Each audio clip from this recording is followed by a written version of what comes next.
सुधी अपने किया बती है।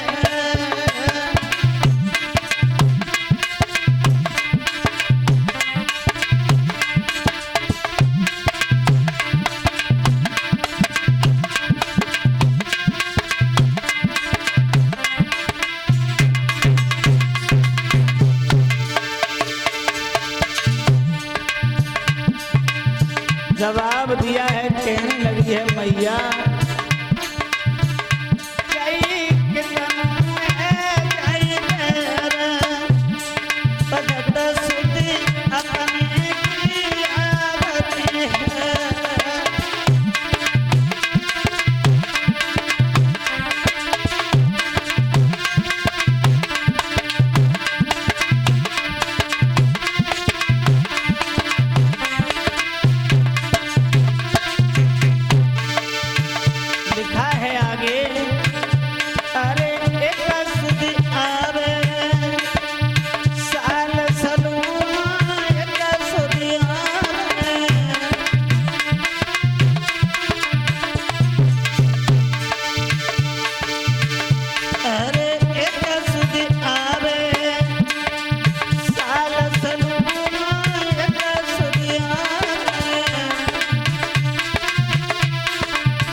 भागवत श्रोता, जिस भाई की बहन नहीं है उससे जाकर के पूछो, जिस भाई की बहन नहीं है उससे पूछो, और जिस बहन का भाई नहीं है उस बहन से जाकर के पूछो जब रक्षाबंधन का त्योहार आता है। लिखा है आगे, अरे एक आवे होली दिवाली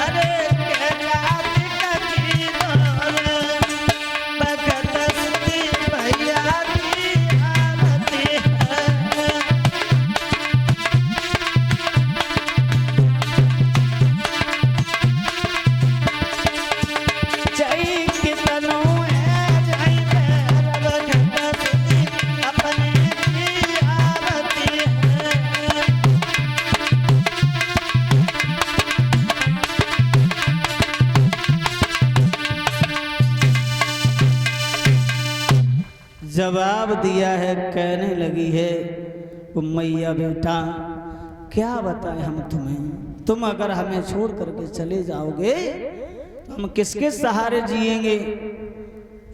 जवाब दिया है, कहने लगे हैं प्रहलाद मैया जवाब भी अगर हम दें तो कैसे दें, पिताजी का ये आदेश है, तुम्हारा ये धर्म है, करें तो करें क्या।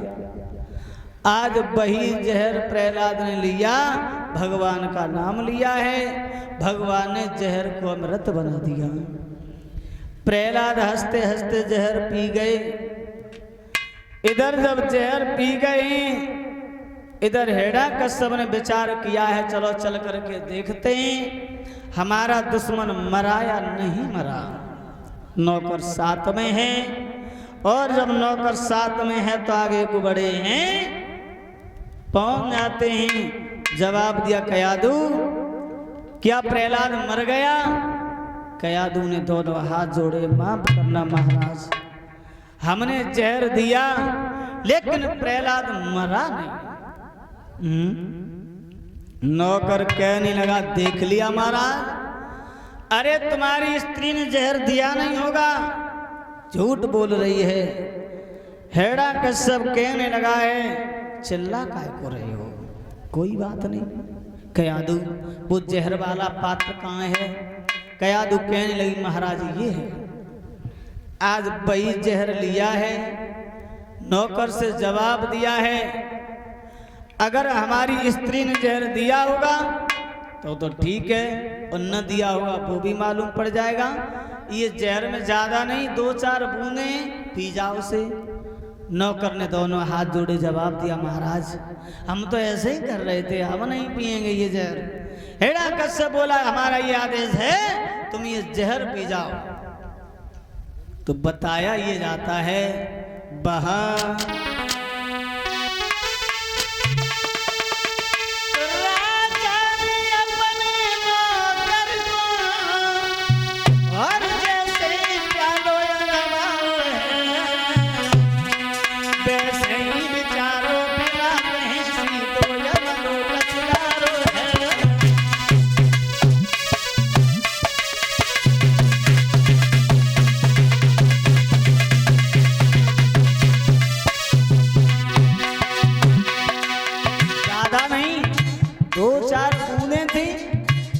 नौकर ने प्याला लिया, जैसे ही मुंह से लगाया वैसे नौकर खत्म हुआ ऐसा।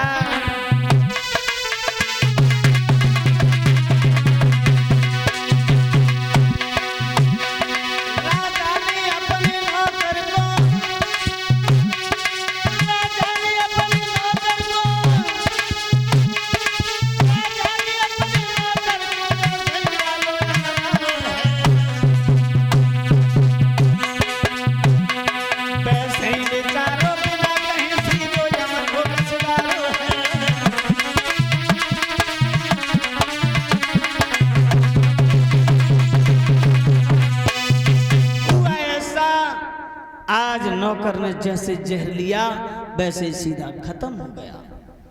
हेड़ा कश्यप ने विचार किया है, इसके पीछे हमारा नौकर भी मारा गया, अब हम क्या करें, क्या नहीं करना चाहिए। आज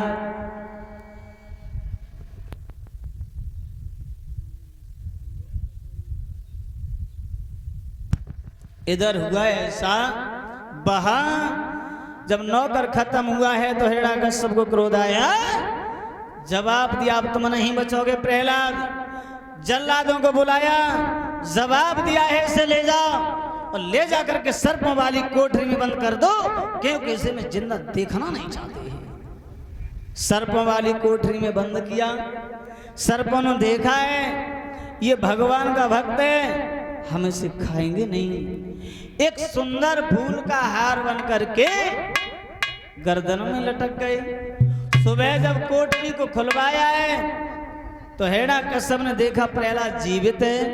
प्रहलाद बोला, पिताजी राम राम। बोले नहीं, ये मरेगा नहीं। जल्लादों को फिर बुलाया, इसे ले जा करके समुद्र में फेंक दो इसे। जल्लाद ले गए, समुद्र में फेंका। भगवान ने देखा, गोद में लिया, सामने खड़ा कर दिया। प्रहलाद बोले, पिताजी राम राम। बोले, ये नहीं मरेगा। तो बताया ये जाता है जैसे भगवान का नाम प्यारा है, उसका भला क्या कोई कुछ कर सकता है? कुछ नहीं। तो हुआ ऐसा, आज जब प्रहलाद नहीं मरे हैं तो हेड़ा कश्यप कहने लगे, अब तुम्हें हम खुद मारेंगे। तलवार निकाली। वैसे ही हेड़ा कश्यप की एक बहन थी जिसका नाम था होलिका। परीक्षित जी, होलिका का नाम भी होलिका नहीं था, उससे पहले इसका नाम सिंह था। होलिका कैसे पड़ा आओ ये भी देखते हैं। और इसके पास एक चीर था, वो कहां से आया? ये जो होलिका थी काली मैया की बहुत बड़ी पुजारिन थी, पूजा किया करती थी और हमेशा मैया से यही वरदान मांगती थी कि हमारी जब शादी हो, जो हमारे भाई को युद्ध में हरा दे उसके साथ शादी करूंगी। तो एक दिन ये होलिका पूजा करने के बाद मंदिर से लौट रही थी। रास्ते में विप्रचित ने देखा तो जवाब दिया है, देखने में बहुत सुंदर लग रही हो, कहाँ रहती हो?